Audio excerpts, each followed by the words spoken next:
بسم اللہ الرحمن الرحیم۔ ماں سب کی جگہ لے سکتی ہے لیکن ماں کی جگہ کوئی نہیں لے سکتا۔ اگر آپ نماز فجر کے لیے بیدار نہیں ہوتے تو اپنے نفس کا محاسبہ کریں اور اس کی اصلاح کی کوشش کریں۔ یاد رکھیں، اللہ تعالیٰ اپنے خاص بندوں کو ہی نماز فجر کے لیے بیدار کرتا ہے۔ یہ نماز وہ ہے جو اللہ کے قریب جانے کی خواہش مند لوگوں کے لیے ہے، کیونکہ منافقین کے لیے یہ نماز مشکل اور بھاری ہوتی ہے۔ ناظرین، روزانہ کھجور کا استعمال جسم میں خون کی کمی کو پورا کرنے میں مددگار ثابت ہوتا ہے۔ آنکھوں میں جلن، کمزوری یا نظر کی تیزی کے لیے سونف کو باریک پیس کر دودھ کے ساتھ استعمال کرنا نہایت فائدہ مند سمجھا جاتا ہے۔ اگر ہاتھ پاؤں میں کپ کپی رہتی ہو تو ایک چمچ شہد میں ایک چٹکی کلونجی کا پاؤڈر ملا کر کھانا مفید بتایا جاتا ہے۔ جوڑوں کے درد، گھٹیا یا جسم میں سوجش کی صورت میں تل کے تیل میں ایک جو لہسن پکا کر اس تیل سے مالش کرنا آرام پہنچاتا ہے۔ ناظرین، قبض کے مریض ایک کپ دہی میں ایک چمچ اسپغول کا چھلکا ملا کر کھائیں تو طبیعت صاف رہتی ہے۔ رسول اللہ صلی اللہ علیہ وآلہ وسلم نے فرمایا، کامل ایمان والا وہ ہے جس کے اخلاق سب سے اچھے ہوں۔ ناظرین، یادداشت کی کمزوری یا بھولنے کی عادت کے لیے رات کو بادام پانی میں بھگو کر صبح چھلکا اتار کر کھانا مفید سمجھا جاتا ہے۔ چہرے یا ٹانگوں میں سوجن ہو تو سرسوں کا تیل رات کے وقت لگانے سے آرام ملتا ہے۔ شہد میں تھوڑا سا اسپغول ملا کر کھانے سے نیند بہتر ہوتی ہے۔ ناظرین، بواسیر کے مریضوں کو کیلا کھانے سے پرہیز کرنا چاہیے۔ موبائل فون کے زیادہ استعمال سے سر درد کی شکایت ہو سکتی ہے، اس لیے احتیاط ضروری ہے۔ اگر کانوں سے کم سنائی دیتا ہو تو انگور ابال کر کھانا فائدہ مند بتایا جاتا ہے۔ بواسیر میں شہد کے ساتھ گلاب کے پھول کھانے کا مشورہ دیا جاتا ہے۔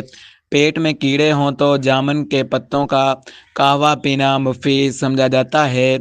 پیشاب میں دشواری ہو تو سرخ انار روزانہ کھانے سے افاقہ ہو سکتا ہے۔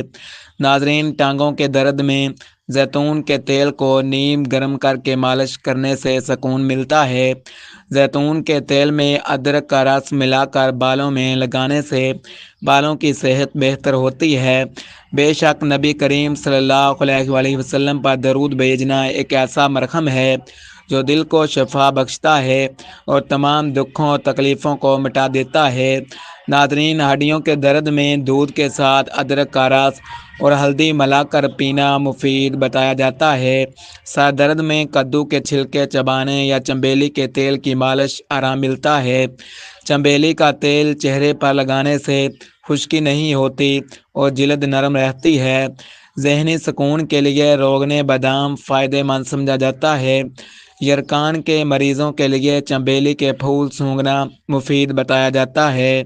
ناظرین، دماغی کمزوری میں سیب اور گنا زیادہ استعمال کرنے کا مشورہ دیا جاتا ہے۔ بعض روایتی باتوں میں شہد اور دار چینی کے استعمال کو سخت بیماریوں کے لیے فائدہ مند کہا گیا ہے، مگر ایسی صورتوں میں ڈاکٹر سے رجوع ضروری کرنا ہے۔ گنا چبانے سے گلے کی خارش اور الرجی میں آرام آتا ہے۔ کچا پیاز کھانے سے جوڑ مضبوط ہوتے ہیں اور آنکھوں سے پانی آنے کی شکایت کم ہوتی ہے۔ گڑ کی چائے وزن اور چربی کم کرنے میں مددگار سمجھی جاتی ہے۔ ناظرین، سیاہ چنے ابال کر کھانے سے شوگر کنٹرول میں رہتی ہے۔ بیسن اور ارگ گلاب کا لیپ ہاتھوں اور چہروں کے داغ دھبے کم کرتا ہے۔ دہی کے استعمال سے دانے نہیں نکلتے اور چہرے کی رنگت نکھرتی ہے۔ ابلا انڈا آنتوں کو مضبوط کرتا ہے۔ بینگن کا سالن جسم کی جلن اور معدے کی گرمی کم کرتا ہے۔ انار کے استعمال سے بال سفید نہیں ہوتے۔ یہ بات یاد رکھنی چاہیے کہ ہماری زندگی اللہ تعالیٰ کی امانت ہے، ہم اس کے اصل مالک نہیں۔ ہمیں چاہیے کہ اپنی زندگی اچھے اور نیک کاموں میں گزاریں، دوسروں کے ساتھ انصاف اور محبت سے پیش آئیں، کیونکہ محبت ایک ایسی خوشبو ہے جو بانٹنے سے بڑھتی ہے۔ اچھے لوگ دوسروں کے چہروں پر مسکراہٹ لاتے ہیں اور ان کی جوڑیاں خوشیوں سے بھری رہتی ہیں۔ ناظرین، بڑی الائچی کو چبانے سے جسم پر ہونے والے مضر اثرات حتیٰ کہ بعض خطرناک بیماریوں کے اثرات میں بھی کمی واقع ہو سکتی ہے۔ اگر کسی کو سینے میں درد کی شکایت رہتی ہو تو اسے چاہیے کہ وہ اپنی خوراک میں امرود کو شامل کرے، کیونکہ یہ درد کے لیے مفید سمجھا جاتا ہے۔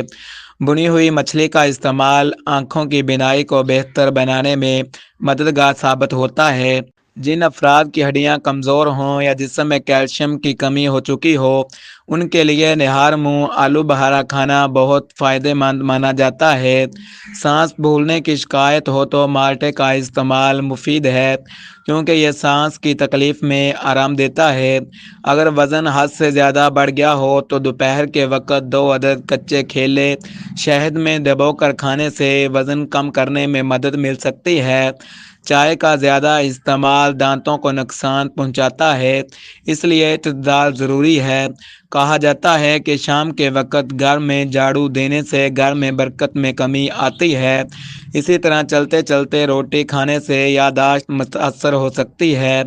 ناظرین، اگر جسم پر خارش ہو تو نیم کا رس پانی میں ملا کر پینا خارش کے لیے ایک مؤثر گھریلو علاج سمجھا جاتا ہے۔ ناظرین، پیدل چلنے کی عادت بلڈ پریشر کو نارمل رکھنے میں مدد دیتی ہے اور اس کے ساتھ ساتھ جسم کی فاضل چربی بھی کم ہوتی ہے۔ مالٹا نہ صرف ہونٹوں کو نرم کرتا ہے بلکہ چہرے اور جسم کی خوبصورتی میں بھی نمایاں کردار ادا کرتا ہے۔